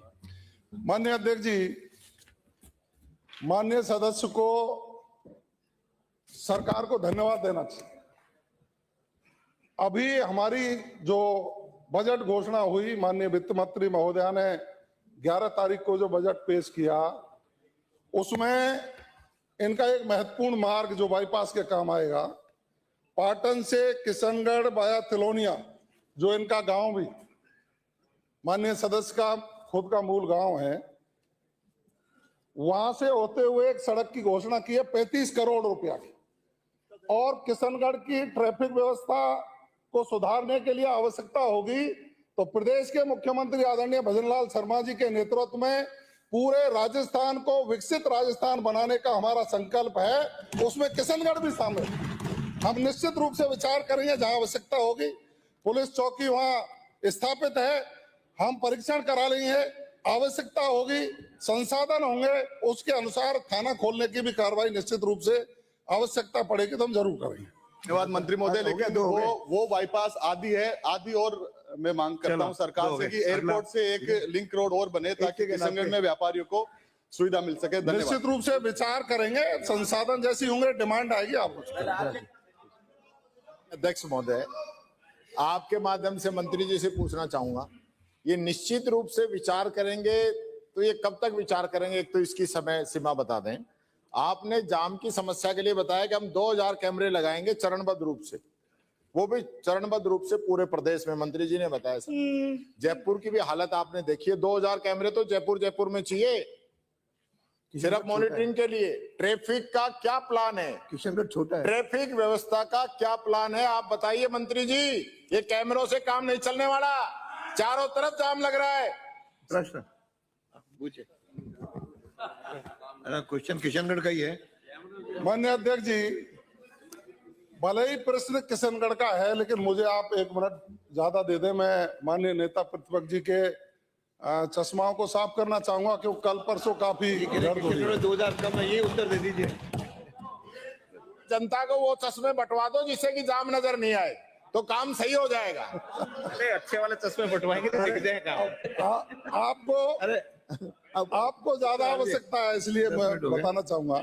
चलिए माननीय अध्यक्ष जी, आप ये कह रहे हैं कि निश्चित रूप से विचार किया जाएगा। मैं कह रहा हूं कि जहां जहां आवश्यकता होती है हमारी सर्वे आंकलन के अनुसार और डिमांड के अनुसार, ये विकास के एरिया में विकास करना चाहिए। प्रदेश के मुख्यमंत्री जी संज्ञान लेकर पिछले 2.25 वर्षों में जितनी रोड कनेक्टिविटी बाईपास बनाए हैं मैं समझ सकता हूं आप 5 साल में नहीं बना पाए थे, हमने किया। अब मैं आपको बताना चाहूंगा, आपने जयपुर की ट्रैफिक व्यवस्था की बात कही है, संक्षेप में दे दो। हम पूरे राजस्थान भर में जो हमने काम किया है, मैं ध्यान से बता देता हूं। राजस्थान पुलिस की जो आप किशनगढ़ तक का ही बता दो, इनको पर्याप्त है आपको। नहीं, शॉर्ट में क्यों, पूरे बताऊंगा मैं तो। आप शॉर्ट में क्यों सुनना चाहते हो साहब? कि प्रश्न किशनगढ़ माननीय अध्यक्ष जी। किशनगढ़ का ही पूछा है। ने घोषणा की है, ट्रैफिक व्यवस्था हमको देखनी पड़ती है। ट्रैफिक के लिए तो इनको भाई ट्रैफिक व्यवस्था देखनी पड़ती है, सरकार खड़ी है, आपकी स्प्रिंग तुरंत चालू हो जाती है डोटासरा जी। मैं क्या चलिए आगे बढ़िए ये सर। सरकार खड़ी है, चल रही है, आप बताइए। आपने कहा सरकार खड़ी है, सरकार खड़ी होकर चलिए, जवाब दे रही है और पूरे ताकत के साथ चल रही है। अगला प्रश्न है। और उसकी जो गर्द उड़ रही है उसमें आपके चश्मा फीके पड़ रहे हैं। माननीय मंत्री जी, हो गया और कोई पता नहीं। स्थिति बता देता हूँ। माननीय यही कह रहे हो हमारी सरकार के द्वारा 2025 में जो उपलब्धियां ट्रैफिक के संचालन में प्राप्त की है, उनको मैं बताना चाहूंगा सदन के माध्यम से। और किशनगढ़ का है, किशनगढ़ के बता दो। ये 2-3 पन्ने में तो बोलूंगा ही। किशनगढ़ के हैं। अब इतना ही नहीं किया है, हमारी सरकार ने, राजस्थान की सरकार ने भी और भारत सरकार ने भी, आपको पता है अभी अपना घर की स्कीम चला रहे। हम हाईवेज पर ड्राइवरों के लिए रेस्ट एरिया बना रहे हैं, उनको बेड लगा करके आरामदायक व्यवस्था भी करेंगे, जिससे कहीं उनकी नींद के कारण कहीं एक्सीडेंट नहीं हो जाए। हमने हाईवे पर कैमरे लगाने शुरू किए, दूदू से किशनगढ़ में ही 10 कैमरे लगा दिए और हमने माननीय मंत्री 2 जगह पर स्पीड गेंट्री लगाई है, जिनकी कंट्रोलिंग हमारे पास है। पूरे राजस्थान में ट्रैफिक व्यवस्था दुरुस्त हो, इसके लिए सरकार ने नवाचार किया है। एक प्रश्न 10 मिनट हो गए। राजेंद्र, प्रश्न संख्या 156। माननीय अध्यक्ष महोदय, मुझे माननीय उप मुख्यमंत्री जी की तरफ से उत्तर मिल गया है और मैं पूरक प्रश्न पूछना चाहूंगा। विधानसभा क्षेत्र महुआ में सड़कों से संबंधित कितने कार्य देरी से चल रहे हैं एवं कब तक पूर्ण हो जाएंगे? माननीय मंत्री जी। माननीय अध्यक्ष महोदय, मैं माननीय सदस्य को ये बताना चाहूंगी कि विधानसभा क्षेत्र महुआ में 22 कार्य देरी से चल रहे हैं, जिनका कार्य दिनांक 30/6/2026 तक पूर्ण किया जाना संभावित है। मेरा दूसरा पूरक प्रश्न है, विधानसभा क्षेत्र महुआ में कितनी सड़कें पेचेबल की स्थिति में हैं एवं उनको कब तक विभाग सुधार कर दिया जाएगा? उन सभी सड़कों को कब तक बना दिया जाएगा?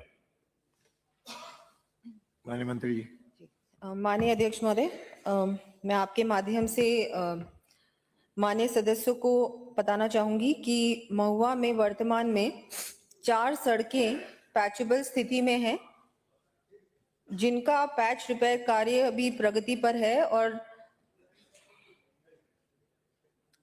जिसमें समय समय पर जब भी जरूरत होती है पैच रिपेयर किया जाता है, जो भी सड़कें हैं। अतः उपरोक्त सड़कों का पैच रिपेयर भी समय समय पर किया जाता है और हम लोग अभी जो 4 सड़कें अभी पैच रिपेयर की स्थिति में हैं। बहुत बहुत धन्यवाद। श्री रूपेंद्र सिंह कुन्नर। अध्यक्ष जी, प्रश्न संख्या 157। माननीय मंत्री जी। माननीय अध्यक्ष महोदय, खंड 1, जी हाँ, बजट घोषणा वर्ष 2021-22 की अनुपालना में राज्य सरकार की स्वीकृति दिनांक 25/10/2021 के द्वारा सामुदायिक स्वास्थ्य केंद्र पदमपुर जिला श्री गंगानगर को 30 से 50 शैय्याओं में वृद्धि की स्वीकृति जारी की गई थी। स्वीकृति की प्रति परिशिष्ट अ पर संलग्न है। बजट तत्समय आवंटित नहीं किया गया। वर्तमान में बजट आवंटन हेतु प्रयास किए जा रहे हैं। अध्यक्ष जी, ये प्रश्न मैंने दूसरे सत्र में भी पूछा था और माननीय मंत्री जी ने इस सदन में आश्वासन दिया था भी इसको जल्दी करवा दिया जाएगा, लेकिन आज तक ये समस्या वैसे ही बनी हुई है। तो मैं आपके माध्यम से मंत्री महोदय से पूछना चाहता हूँ भी इसका बजट कब तक हो जाएगा, अलॉट कर दिया जाएगा और वहाँ स्टाफ और डॉक्टर अपॉइंट कर दिए जाएंगे, पोस्टें सैंक्शन कर। माननीय अध्यक्ष महोदय, ये 22 का है। माननीय सदस्य को आपके थ्रू जानकारी देना चाहूंगा कि आप ही की सरकार थी जब बजट अनाउंसमेंट 24/2/21 बिंदु संख्या 16 2021-22 के बजट के अंदर आपके पदमपुर की घोषणा की थी। ये एक बहुत ही ब्रॉड और कॉमन अनाउंसमेंट था, घोषणा थी कि पूरे स्टेट के अंदर 1000 बेड्स को कर्मोन्नत किया जाएगा। ये पूरे स्टेट के लिए था। इसके अंदर CHC, SDH और DH इस कैटेगरी में आते थे। स्पेसिफिकली जो है पदमपुर का मेंशन नहीं किया गया था उस बजट के अंदर। उस जो नोटिस जो निकला था उसके अंदर माननीय गहलोत साहब ने ये बोला था कि जो भी CHC, SDH, DH हैं 25% उनकी बेड की ऑक्यूपेंसी होनी चाहिए। उस समय पदमपुर की बेड ऑक्यूपेंसी थी 59%। ठीक है जी। पिछली सरकार ने उस बजट के अंदर इन्होंने करीबन 9 यूनिट्स की सैंक्शन निकाली। 18/8/21 को, 27/9/21 को, 22/11/21 को, 7/2/22 को, 23/5/22 को, 20/9/22 को और 20/2/23 को 7 बारी इन्होंने निकाली थी। लेकिन इसके अंदर जो है पदमपुर के बारे में कोई भी मेंशन नहीं किया गया। तो दोष जो है पिछली सरकार को जाता है कि आपके पदमपुर के अंदर फाइनेंशियल स्वीकृति में पदमपुर का नाम नहीं लिखा गया। आपके 59% बेड की ऑक्यूपेंसी थी। आप डिजर्व भी करते थे लेकिन आपका नहीं किया गया। पिछले वर्ष माननीय सदस्य ने ये क्वेश्चन मेरे से फिर रेज किया था कि भाई हमारे फाइनेंशियल स्वीकृति हुई हुई है और उसके बावजूद हमारा क्यों नहीं बन रहा है। मैंने इसकी जांच कराई तो ये पाया गया कि वहां पर जगह नहीं है। उसके बावजूद मैंने निर्देश दिए वहां पर क्वार्टर्स को तोड़ने के लिए। क्वार्टर्स जो है वो हमने तोड़ दिए हैं। 6.08 करोड़ रुपए की जो लागत से आपका जो ये पूरा कर्मोन्नत आपका होगा। हम PIP 2026-27 के अंदर और जो नाबार्ड का या अन्य बजट के साथ, क्योंकि आपकी सरकार नहीं कर सकी, हमारी जनता तो जनता ही होती है। हम तो पूरे राजस्थान की हर जनता का सोचते हैं, चाहे हमारा वहाँ MLA है नहीं है। हम इन तीनों या तो PIP या नाबार्ड या अन्य बजट से हम आपका जो है आपके जो है इसको कर्मोन्नत करने हम करेंगे। हो गया। मेरा दूसरा पूरक प्रश्न है, अध्यक्ष जी, मेरी विधानसभा पाकिस्तान बॉर्डर पर है और 9 CSC है, एक में भी गायनी डॉक्टर नहीं है, तो एक में भी नहीं है। तो मैं आपके माध्यम से मंत्री जी से पूछना चाहता हूं भी जो मेरी CSC है इनमें गायनी डॉक्टर अपॉइंट करने की आप मंशा रखते हैं? हाँ तो कब तक? माननीय अध्यक्ष महोदय, क्योंकि ये प्रश्न में नहीं पूछा हुआ है, मैं इसका जवाब अभी नहीं दे पाऊंगा, लेकिन इसकी पूरी जानकारी लेके जांच करके हम पूरे राजस्थान के अंदर स्वास्थ्य सेवा हर कॉन्स्टिट्यूएंसी के अंदर हम उसको स्ट्रॉन्ग बनाना चाहते हैं। इसकी जानकारी करके I will get back to you. Next Shri Anil Kumar Katara. प्रश्न संख्या 158 जवाब मिल चुका है। माननीय अध्यक्ष महोदय, मैं आपके माध्यम से मंत्री जी को पहला पूरक प्रश्न पूछना चाहूंगा कि मंत्री जी के जवाब के अनुसार सीमलवाड़ा में JM कोर्ट का पद खाली होने के कारण वहां महीने में केवल 2 बार कैंप कोर्ट लग रही है, जबकि करीब 1 साल से जज नहीं होने से 2500 के लगभग केस पेंडिंग है और बाकी दिनों में लोगों को ACGM सागवाड़ा जाना पड़ता है। तो क्या मंत्री जी मानते हैं कि सामाजिक न्याय अनुरूप लोगों को समय पर और सुलभ न्याय नहीं मिल पा रहा है?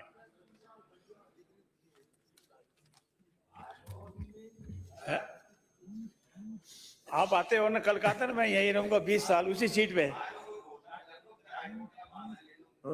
आज हाईकोर्ट का बहाना नहीं है।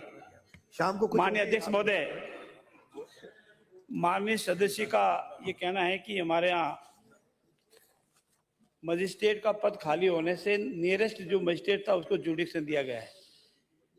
क्योंकि ये हाईकोर्ट का क्षेत्राधिकार के अंदर आता है कौन सी कोर्ट का कौन सा जुडिक्शन देना, और उन्होंने दिया है। दूसरा, आपने कहा था कि हमारे यहाँ मुकदमे ज्यादा है, तो आपके क्षेत्र के जो मुकदमे हैं, जिस क्षेत्र में आप भागते हो, वहां मात्र 11 मुकदमे हैं उस क्षेत्र के, बाकी वाले दूसरे क्षेत्र के हैं।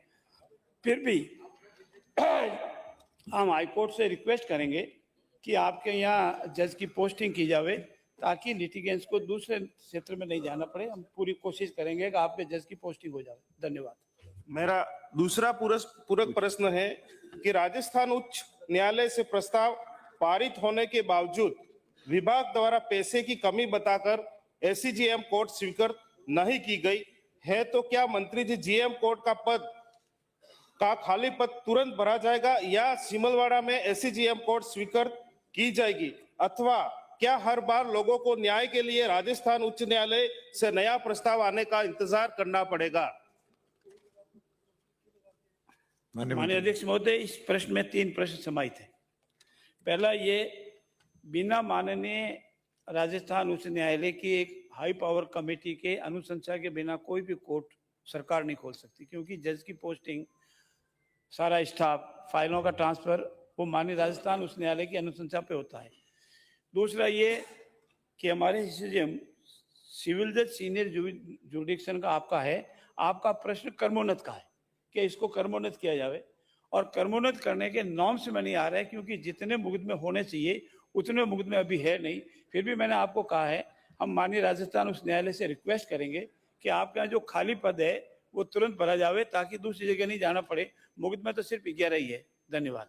अगला प्रश्न है रामनिवास। Question number 159। माननीय अध्यक्ष महोदय, मुझे आंसर मिल गया। मैं माननीय मंत्री जी से पूछना चाहूंगा कि जब बच्चा 4 वर्ष 1 महीने का होता है तो विभाग द्वारा उसको 5 वर्ष का राशन कार्ड में दिखाया जाता है, और 5 साल से पहले आधार कार्ड अपडेट नहीं होता और उसी वजह से केवाईसी संभव नहीं हो पा रही। इस कारण पूरे परिवार का राशन कार्ड पर जो वितरण है वो बंद हो गया है। तो इस तरह के जो मामले हैं, मैंने पता किया कि लगभग हर राशन डीलर के पास 50-60 परिवार ऐसे हैं जो वंचित रह रहे हैं। उनके लिए सरकार क्या कर रही है उस डाटा को ठीक करने के लिए? दूसरा मेरा इसी में है कि जो अन्य स्टेट में या विदेश कोई रोजगार के लिए चला जाता है और उसका सदस्य विशेष की केवाईसी के नहीं होने की वजह से उस पूरे परिवार का राशन वितरण बंद होता है, तो उसके लिए सरकार क्या ठोस कदम उठा रही है? माननीय मंत्री जी। माननीय अध्यक्ष जी, मैं माननीय सदस्य को बताना चाहूंगा। पहला तो इनका प्रश्न है कि 4 वर्ष एक दिन जैसे उनका केवाईसी के लिए 5 वर्ष के कम का, तब सबसे पहले तो मैं बताना चाहूंगा इतने साल तो कुछ हो ही नहीं रहा था, लोगों के नाम जुड़ ही नहीं रहे थे। ये अब नाम जुड़ने शुरू हुए, जिसमें 75 लाख नए नाम जुड़े, तब ये प्रश्न आपने पूछा। इसका उत्तर ये कि केवाईसी के लिए 5 साल के, हमने तो 10 साल तक उसको छूट दी हुई थी, पर केंद्र सरकार का आदेश आया है कि उसमें 5 वर्ष तक को छूट है, उससे जरूरी है। पर फिर भी कई जगह जहाँ केवाईसी नहीं हो रही तो और उसके अंगूठे नहीं आ रहे, तो उसमें वो अपने डीलर को लिख के दे और उसको शिथिलता तुरंत प्रदान की जा रही है हमारे यहाँ से। इसमें राजस्थान में कोई भी व्यक्ति किसी कारण से जो लाभार्थी की पात्रता रखता है उसको वंचित नहीं किया जा रहा। और दूसरा प्रश्न आपका कि जो विदेशों में गए हैं, आप इसी चक्कर में तो इतने लोगों को जोड़ नहीं पाए। विदेश में बैठने वाले को हम गेहूं देंगे क्या? आप ये बताओ।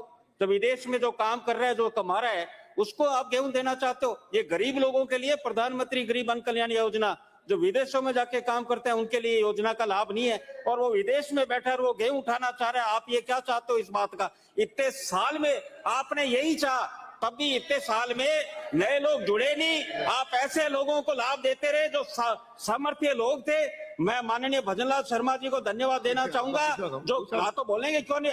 टीकाराम जी पहले उनका पहले जवाब। क्या भाषण है? क्या भाषण है इसमें? क्या भाषण है? नहीं, आप क्या भाषण है? नहीं क्या? माननीय अध्यक्ष जी, आप खड़े क्यों हुए? अंकित नहीं, माननीय अध्यक्ष जी, आपका पूरा परिश्रम इसका बाकी है।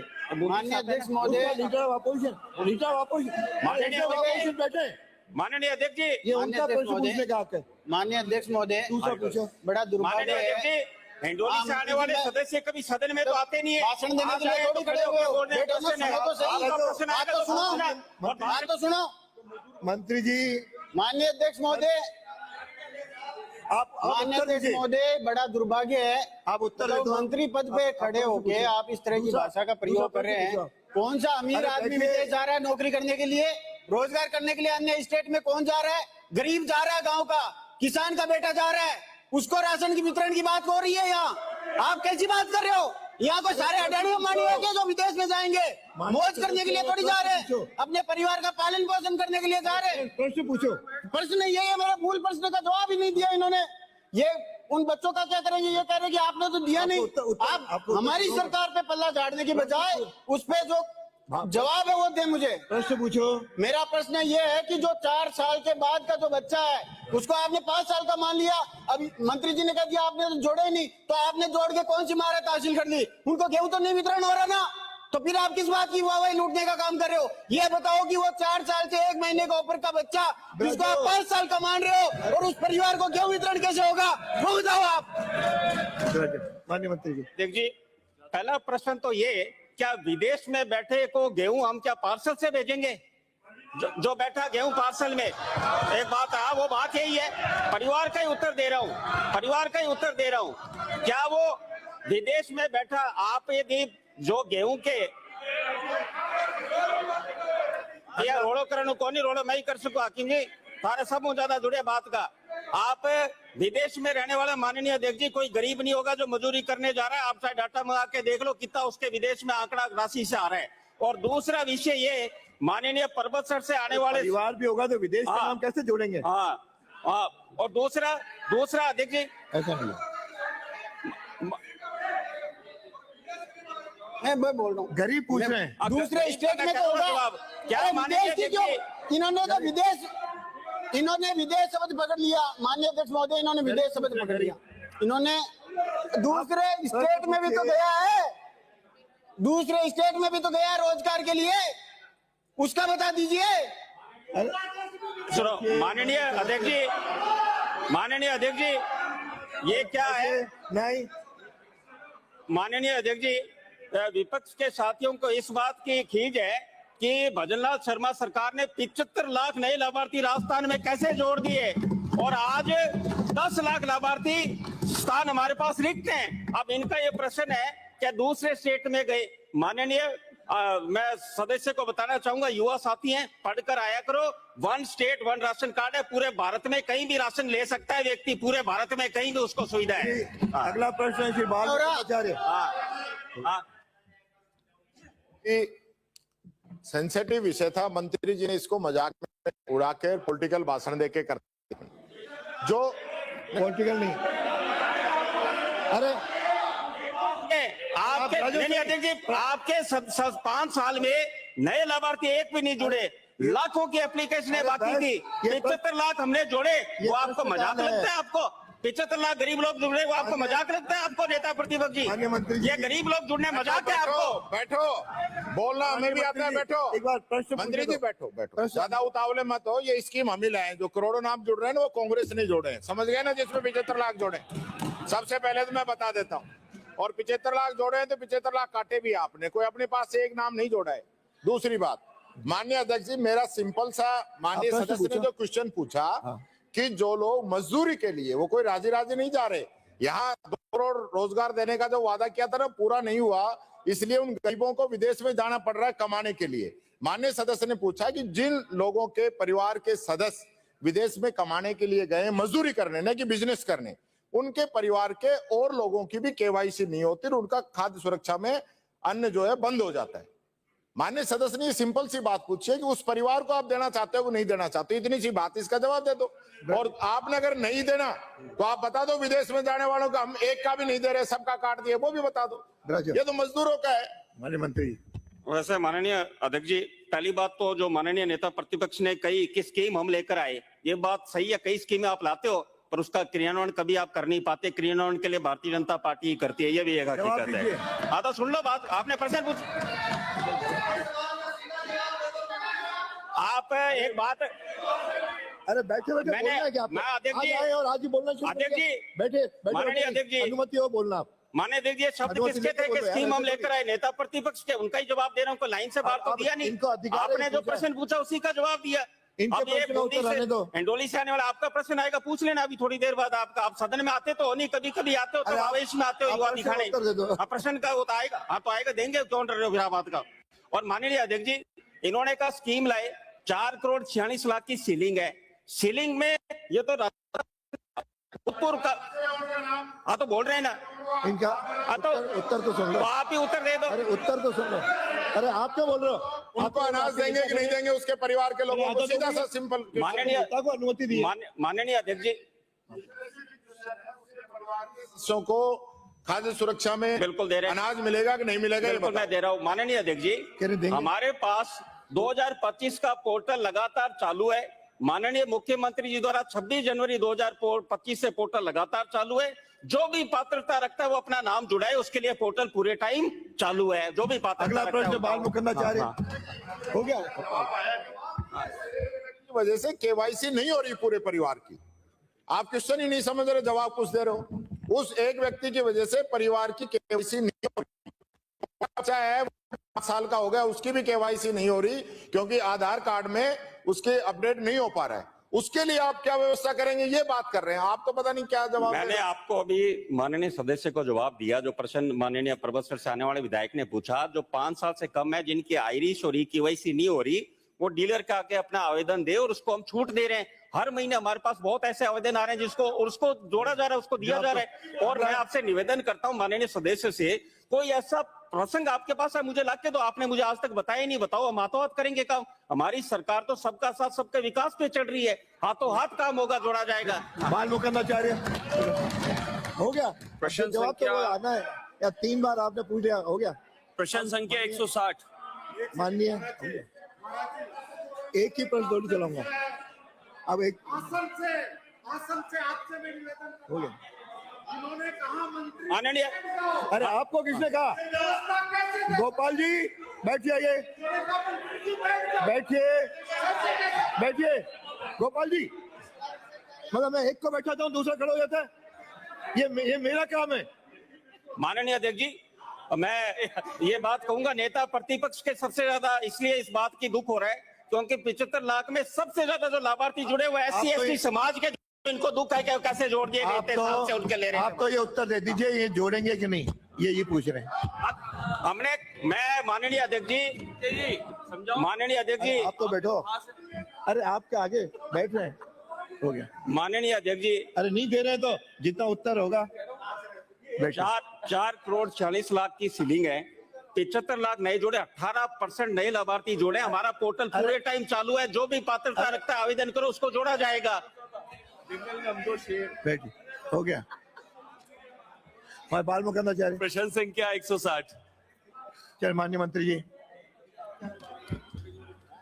माननीय अध्यक्ष महोदय, खंड 1 प्रदेश में गो संवर्धन एवं संरक्षण मैं बैठा हेतु हूँ, बाकी तो मैं उत्तर दे देता हूँ। वर्तमान में निम्न योजनाएं संचालित की जा रही है।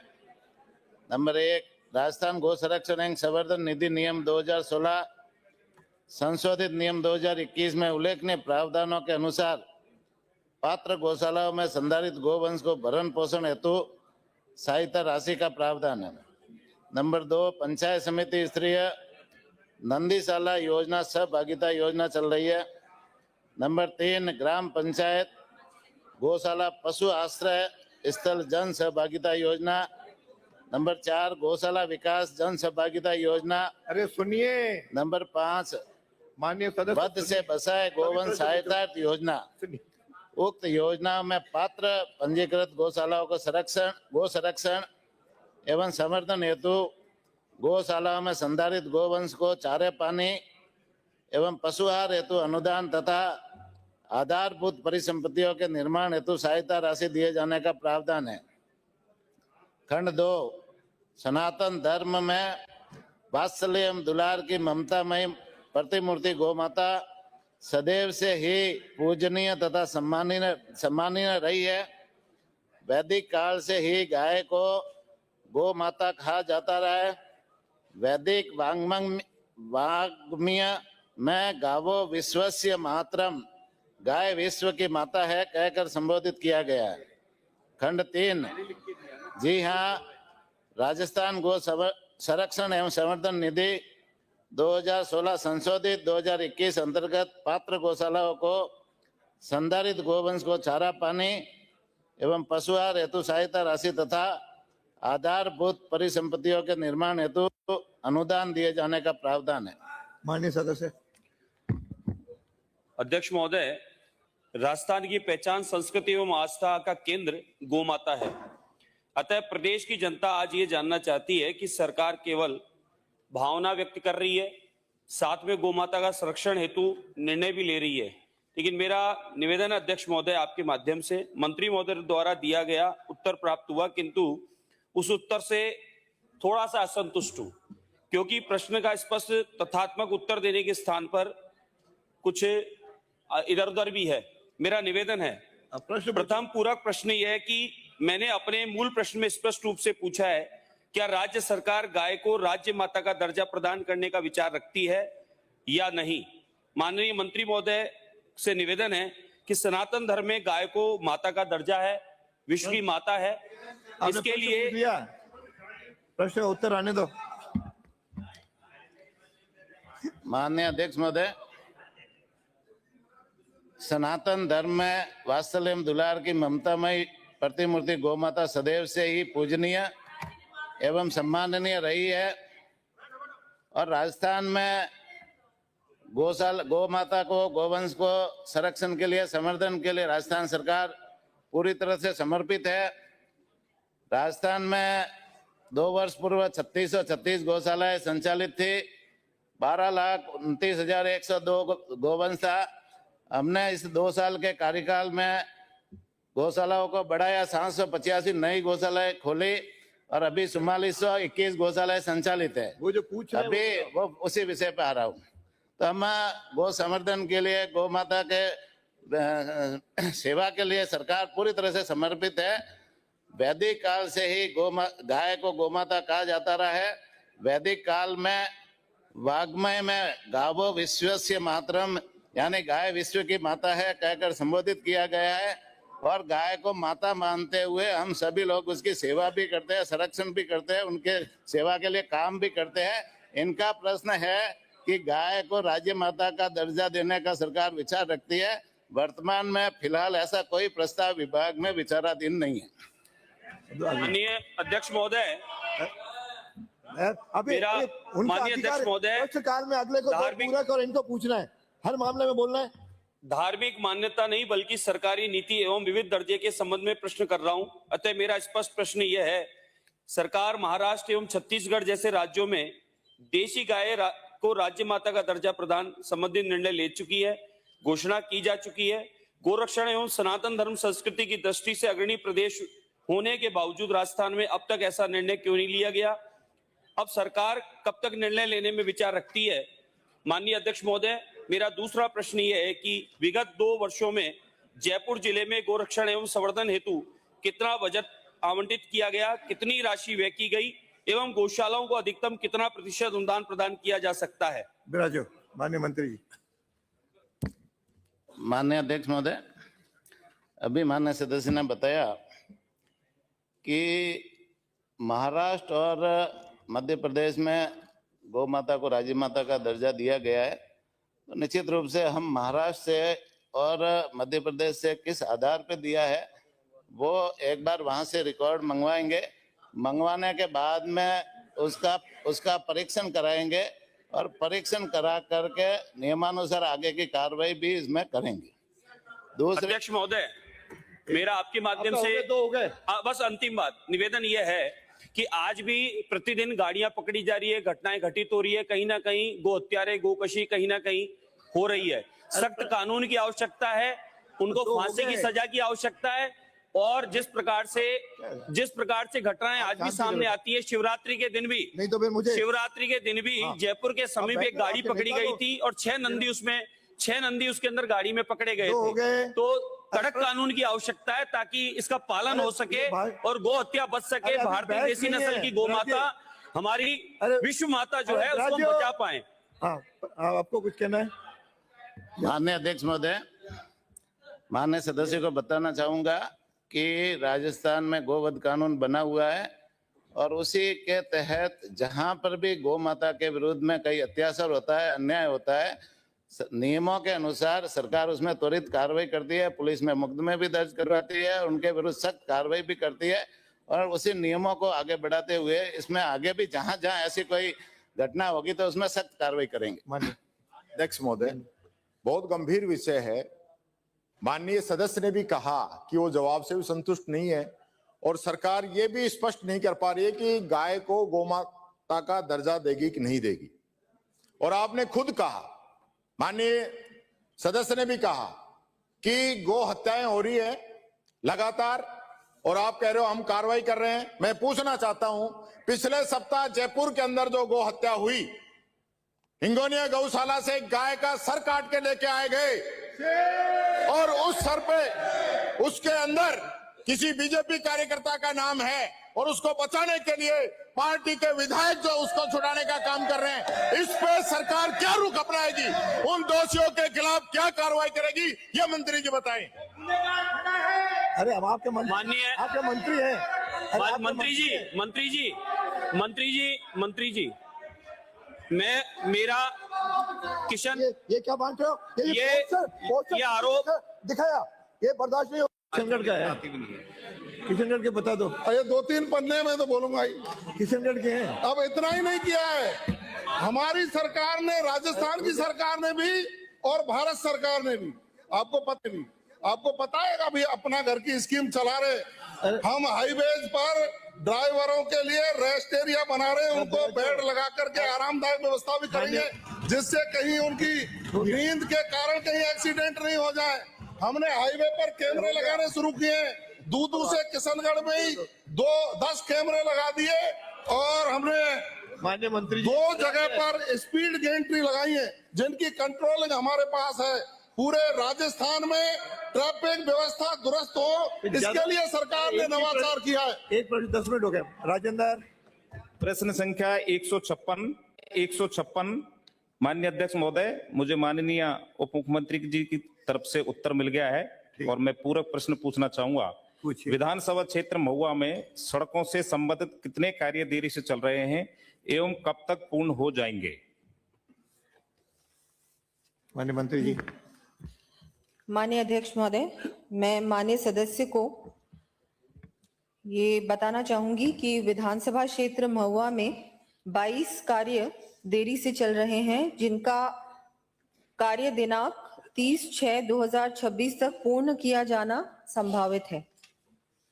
मेरा दूसरा पूरक प्रश्न है, विधानसभा क्षेत्र महुआ में कितनी सड़कें पेचेबल की स्थिति में हैं एवं उनको कब तक विभाग सुधार कर दिया जाएगा? उन सभी सड़कों को कब तक बना दिया जाएगा? माननीय मंत्री जी। माननीय अध्यक्ष महोदय, मैं आपके माध्यम से माननीय सदस्यों को बताना चाहूंगी कि महुआ में वर्तमान में 4 सड़कें पैचेबल स्थिति में हैं, जिनका पैच रिपेयर कार्य अभी प्रगति पर है और जिसमें समय समय पर जब भी जरूरत होती है पैच रिपेयर किया जाता है, जो भी सड़कें हैं। अतः उपरोक्त सड़कों का पैच रिपेयर भी समय समय पर किया जाता है और हम लोग अभी जो 4 सड़कें अभी पैच रिपेयर की स्थिति में हैं। बहुत बहुत धन्यवाद। श्री रूपेंद्र सिंह कुन्नर। अध्यक्ष जी, प्रश्न संख्या 157। माननीय मंत्री जी। माननीय अध्यक्ष महोदय, खंड 1, जी हाँ, बजट घोषणा वर्ष 2021-22 की अनुपालना में राज्य सरकार की स्वीकृति दिनांक 25/10/2021 के द्वारा सामुदायिक स्वास्थ्य केंद्र पदमपुर जिला श्रीगंगानगर को 30 से 50 शैय्याओं में वृद्धि की स्वीकृति जारी की गई थी। स्वीकृति की प्रति परिशिष्ट अ पर संलग्न है। बजट तत्समय आवंटित नहीं किया गया। वर्तमान में बजट आवंटन हेतु प्रयास किए जा रहे हैं। अध्यक्ष जी, ये प्रश्न मैंने दूसरे सत्र में भी पूछा था और माननीय मंत्री जी ने इस सदन में आश्वासन दिया था भी इसको जल्दी करवा दिया जाएगा, लेकिन आज तक ये समस्या वैसे ही बनी हुई है। तो मैं आपके माध्यम से मंत्री महोदय से पूछना चाहता हूँ भी इसका बजट कब तक हो जाएगा, अलॉट कर दिया जाएगा और वहाँ स्टाफ और डॉक्टर अपॉइंट कर दिए जाएंगे, पोस्टें सैंक्शन कर। माननीय अध्यक्ष महोदय, ये 22 का है। माननीय सदस्य को आपके थ्रू जानकारी देना चाहूंगा कि आप ही की सरकार थी जब बजट अनाउंसमेंट 24/2/21 बिंदु संख्या 16 2021-22 के बजट के अंदर आपके पदमपुर का की घोषणा की थी। ये एक बहुत ही ब्रॉड और कॉमन अनाउंसमेंट था, घोषणा थी कि पूरे स्टेट के अंदर 1000 बेड्स को कर्मोन्नत किया जाएगा। ये पूरे स्टेट के लिए था। इसके अंदर CHC, SDH और DH इस कैटेगरी में आते थे। स्पेसिफिकली जो है पदमपुर का मेंशन नहीं किया गया था उस बजट के अंदर। उस जो नोटिस जो निकला था उसके अंदर माननीय गहलोत साहब ने ये बोला था कि जो भी CHC, SDH, DH हैं 25% उनकी बेड की ऑक्यूपेंसी होनी चाहिए। उस समय पदमपुर की बेड ऑक्यूपेंसी थी 59%। ठीक है जी। पिछली सरकार ने उस बजट के अंदर इन्होंने करीबन 9 यूनिट्स की सैंक्शन निकाली। 18/8/21 को, 27/9/21 को, 22/11/21 को, 7/2/22 को, 23/5/22 को, 20/9/22 को और 20/2/23 को 7 बारी इन्होंने निकाली थी। लेकिन इसके अंदर जो है पदमपुर के बारे में कोई भी मेंशन नहीं किया गया। तो दोष जो है पिछली सरकार को जाता है कि आपके पदमपुर के अंदर फाइनेंशियल स्वीकृति में पदमपुर का नाम नहीं लिखा गया। आपके 59% बेड की ऑक्यूपेंसी थी। आप डिजर्व भी करते थे लेकिन आपका नहीं किया गया। पिछले वर्ष माननीय सदस्य ने ये क्वेश्चन मेरे से फिर रेज किया था कि भाई हमारे फाइनेंशियल स्वीकृति हुई भी है और उसके बावजूद हमारा क्यों नहीं बन रहा है। मैंने इसकी जांच कराई तो ये पाया गया कि वहां पर जगह नहीं है। उसके बावजूद मैंने निर्देश दिए वहां पर क्वार्टर्स को तोड़ने के लिए। क्वार्टर्स जो है वो हमने तोड़ दिए हैं। 6.08 करोड़ रुपए की जो लागत से आपका जो ये पूरा कर्मोन्नत आपका होगा। हम PIP 2026-27 के अंदर और जो नाबार्ड का या अन्य बजट के साथ, क्योंकि आपकी सरकार नहीं कर सकी, हमारी जनता तो जनता ही होती है। हम तो पूरे राजस्थान की हर जनता का सोचते हैं, चाहे हमारा वहां MLA है नहीं है। हम इन तीनों या तो PIP या नाबार्ड या अन्य बजट से हम आपका जो है आपके जो है इसको कर्मोन्नत करने हम करेंगे। हो गया। मेरा दूसरा पूरक प्रश्न है, अध्यक्ष जी, मेरी विधानसभा पाकिस्तान बॉर्डर पर है और 9 CSC है, एक में भी गायनी डॉक्टर नहीं है, तो एक में भी नहीं है। तो मैं आपके माध्यम से मंत्री जी से पूछना चाहता हूं भी जो मेरी CSC है इनमें गायनी डॉक्टर अपॉइंट करने की आप मंशा रखते हैं? हाँ तो कब तक? माननीय अध्यक्ष महोदय, क्योंकि ये प्रश्न में नहीं पूछा हुआ है, मैं इसका जवाब अभी नहीं दे पाऊंगा, लेकिन इसकी पूरी जानकारी लेके जांच करके हम पूरे राजस्थान के अंदर स्वास्थ्य सेवा हर कॉन्स्टिट्यूएंसी के अंदर हम उसको स्ट्रॉन्ग बनाना चाहते हैं। इसकी जानकारी करके I will get back to you. Next Shri Anil Kumar Katara. प्रश्न संख्या 158 जवाब मिल चुका है। माननीय अध्यक्ष महोदय, मैं आपके माध्यम से मंत्री जी को पहला पूरक प्रश्न पूछना चाहूंगा कि मंत्री जी के जवाब के अनुसार सीमलवाड़ा में JM कोर्ट का पद खाली होने के कारण वहां महीने में केवल 2 बार कैंप कोर्ट लग रही है, जबकि करीब 1 साल से जज नहीं होने से 2500 के लगभग केस पेंडिंग है और बाकी दिनों में लोगों को ACGM सागवाड़ा जाना पड़ता है। तो क्या मंत्री जी मानते हैं कि सामाजिक न्याय अनुरूप लोगों को समय पर और सुलभ न्याय नहीं मिल पा रहा है?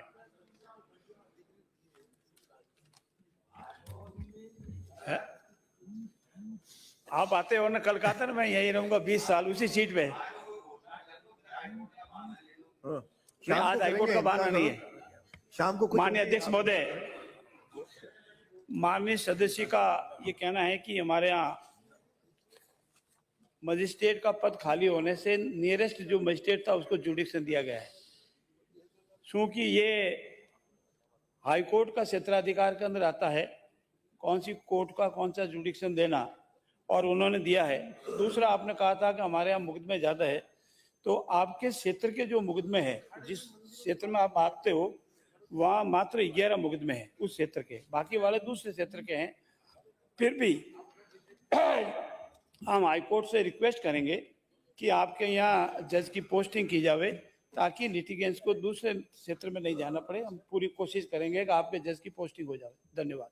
मेरा दूसरा पूरक प्रश्न है कि राजस्थान उच्च न्यायालय से प्रस्ताव पारित होने के बावजूद विभाग द्वारा पैसे की कमी बताकर एससीजीएम कोर्ट स्वीकृत नहीं की गई है, तो क्या मंत्री जी जीएम कोर्ट का खाली पद तुरंत भरा जाएगा या सिमलवाड़ा में एससीजीएम कोर्ट स्वीकृत की जाएगी, अथवा क्या हर बार लोगों को न्याय के लिए राजस्थान उच्च न्यायालय से नया प्रस्ताव आने का इंतजार करना पड़ेगा? माननीय अध्यक्ष महोदय, इस प्रश्न में 3 प्रश्न समाहित है।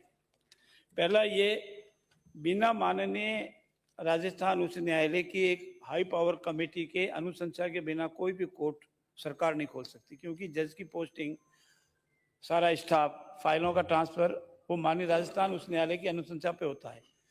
दूसरा ये कि हमारे एससीजीएम सिविल जज सीनियर जुरिडिक्शन का आपका है, आपका प्रश्न कर्मोन्नत का है कि इसको कर्मोन्नत किया जावे, और कर्मोन्नत करने के नॉर्म्स में नहीं आ रहा है, क्योंकि जितने मुकदमे होने चाहिए उतने मुकदमे अभी है नहीं।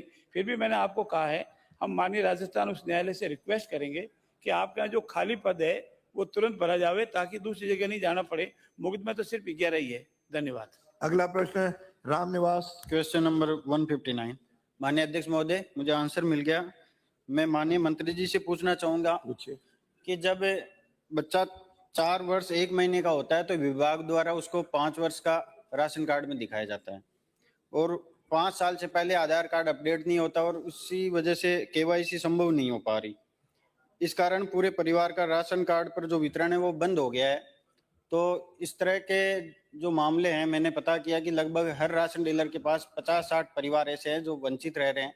उनके लिए सरकार क्या कर रही है उस डाटा को ठीक करने के लिए? दूसरा मेरा इसी में है कि जो अन्य स्टेट में या विदेश कोई रोजगार के लिए चला जाता है और उसका सदस्य विशेष की केवाईसी के नहीं होने की वजह से उस पूरे परिवार का राशन वितरण बंद होता है, तो उसके लिए सरकार क्या ठोस कदम उठा रही है? माननीय मंत्री जी। माननीय अध्यक्ष जी, मैं माननीय सदस्य को बताना चाहूंगा। पहला तो इनका प्रश्न है कि 4 वर्ष एक दिन जैसे उनका केवाईसी के लिए 5 वर्ष के कम का, तब सबसे पहले तो मैं बताना चाहूंगा, इतने साल तो कुछ हो ही नहीं रहा था, लोगों के नाम जुड़ ही नहीं रहे थे। ये अब नाम जुड़ने शुरू हुए, जिसमें 75 लाख नाम जुड़े, तब ये प्रश्न आपने पूछा। इसका उत्तर ये कि केवाईसी के लिए 5 साल के, हमने तो 10 साल तक उसको छूट दी हुई थी, पर केंद्र सरकार का आदेश आया कि उसमें 5 वर्ष तक को छूट है, उससे जरूरी है। पर फिर भी कई जगह जहां केवाईसी नहीं हो रही तो और उसके अंगूठे नहीं आ रहे, तो उसमें वो अपने डीलर को लिख के दे और उसको शिथिलता तुरंत प्रदान की जा रही है हमारे यहाँ से। इसमें राजस्थान में कोई भी व्यक्ति किसी कारण से जो लाभार्थी की पात्रता रखता है उसको वंचित नहीं किया जा रहा। और दूसरा प्रश्न आपका कि जो विदेशों में गए हैं, आप इसी चक्कर में तो इतने लोगों को जोड़ नहीं पाए। विदेश में बैठने वाले को हम गेहूं देंगे क्या? आप ये बताओ। जो विदेश में जो काम कर रहा है, जो कमा रहा है, उसको आप गेहूं देना चाहते हो? ये गरीब लोगों के लिए प्रधानमंत्री गरीब अन्न कल्याण योजना, जो विदेशों में जाके काम करते हैं उनके लिए योजना का लाभ नहीं है, और वो विदेश में बैठा वो गेहूं उठाना चाह रहे हैं। आप ये क्या चाहते हो इस बात का? इतने साल में आपने यही चाहा, तब भी इतने साल में नए लोग जुड़े नहीं। आप ऐसे लोगों को लाभ देते रहे जो सामर्थ्य लोग थे। मैं माननीय भजनलाल शर्मा जी को धन्यवाद देना चाहूंगा, जो तो बोलेंगे क्यों नहीं? टीकाराम जी पहले उनका पहले जवाब। क्या भाषण है? क्या भाषण है इसमें? क्या भाषण है? आप क्या भाषण है? नहीं क्या? माननीय अध्यक्ष जी, आप खड़े क्या हुए? अंकित नहीं। माननीय अध्यक्ष जी, आपका पूरा क्वेश्चन उसका बाकी है। माननीय अध्यक्ष महोदय, लीडर ऑफ अपोजिशन बैठे। माननीय अध्यक्ष जी, ये उनका प्रश्न पूछने का हक है। माननीय अध्यक्ष महोदय, दूसरा पूछो। बड़ा दुर्भाग्य माननीय अध्यक्ष है, जी, हिंडोली से आने वाले सदस्य कभी सदन में तो आते नहीं है। भाषण देने के लिए थोड़ी खड़े हुए हो। बेटा सुनो तो सही, बात तो सुनो।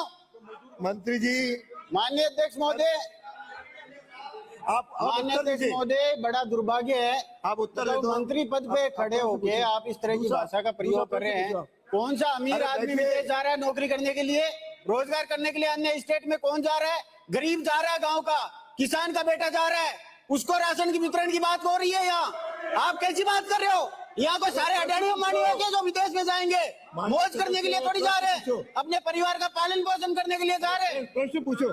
प्रश्न ये है, मेरा मूल प्रश्न का जवाब ही नहीं दिया इन्होंने। ये उन बच्चों का क्या करेंगे? ये कह रहे कि आपने तो दिया नहीं। आप हमारी सरकार पे पल्ला झाड़ने की बजाय उस पे जो जवाब है वो दे मुझे। प्रश्न पूछो। मेरा प्रश्न ये है कि जो 4 साल के बाद का जो बच्चा है उसको आपने 5 साल का मान लिया। अब मंत्री जी ने कह दिया आपने तो जोड़े ही नहीं, तो आपने जोड़ के कौन सी महारत हासिल कर ली? उनको गेहूं तो नहीं वितरण हो रहा ना, तो फिर आप किस बात की वाहवाही लूटने का काम कर रहे हो? ये बताओ कि वो 4 साल से 1 महीने का ऊपर का बच्चा जिसको आप 5 साल का मान रहे हो और उस परिवार को गेहूं वितरण कैसे होगा, वो बताओ आप। माननीय मंत्री जी। देख जी, पहला प्रश्न तो ये, क्या विदेश में बैठे को गेहूं हम क्या पार्सल से भेजेंगे? जो बैठा गेहूं पार्सल में, एक बात है, वो बात यही है। परिवार का ही उत्तर दे रहा हूं, परिवार का ही उत्तर दे रहा हूं। क्या वो विदेश में बैठा आप यदि जो गेहूं के या रोड़ो करण को नहीं रोड़ो मैं ही कर सकूं हाकिम जी, सारे सब ज्यादा जुड़े बात का। आप विदेश में रहने वाला माननीय अध्यक्ष जी कोई गरीब नहीं होगा जो मजदूरी करने जा रहा है। आप चाहे डाटा मंगा के देख लो कितना उसके विदेश में आंकड़ा राशि से आ रहा है। और दूसरा विषय ये, माननीय पर्वत सर से आने वाले परिवार भी होगा तो विदेश का नाम कैसे जोड़ेंगे? हाँ, और दूसरा अध्यक्ष जी, ऐसा नहीं है। मैं बोल रहा हूँ, गरीब पूछ रहे हैं। दूसरे स्टेट में तो होगा क्या विदेश की क्यों? इन्होंने तो विदेश शब्द पकड़ लिया। माननीय अध्यक्ष महोदय, इन्होंने विदेश शब्द पकड़ लिया। इन्होंने दूसरे स्टेट में भी तो गया है, दूसरे स्टेट में भी तो गया है रोजगार के लिए, उसका बता दीजिए। सुनो माननीय अध्यक्ष जी, ये क्या है? नहीं, माननीय अध्यक्ष जी, विपक्ष के साथियों को इस बात की खीज है कि भजनलाल शर्मा सरकार ने 75 लाख नए लाभार्थी राजस्थान में कैसे जोड़ दिए और आज 10 लाख लाभार्थी स्थान हमारे पास रिक्त हैं। अब इनका ये प्रश्न है क्या दूसरे स्टेट में गए? माननीय मैं सदस्य को बताना चाहूंगा, युवा साथी हैं, पढ़कर आया करो। 1 स्टेट 1 राशन कार्ड है, पूरे भारत में कहीं भी राशन ले सकता है व्यक्ति, पूरे भारत में कहीं भी उसको सुविधा है। अगला प्रश्न है श्री बालाचार्य। सेंसिटिव विषय था, मंत्री जी ने इसको मजाक में उड़ाकर पॉलिटिकल भाषण देके करते हैं।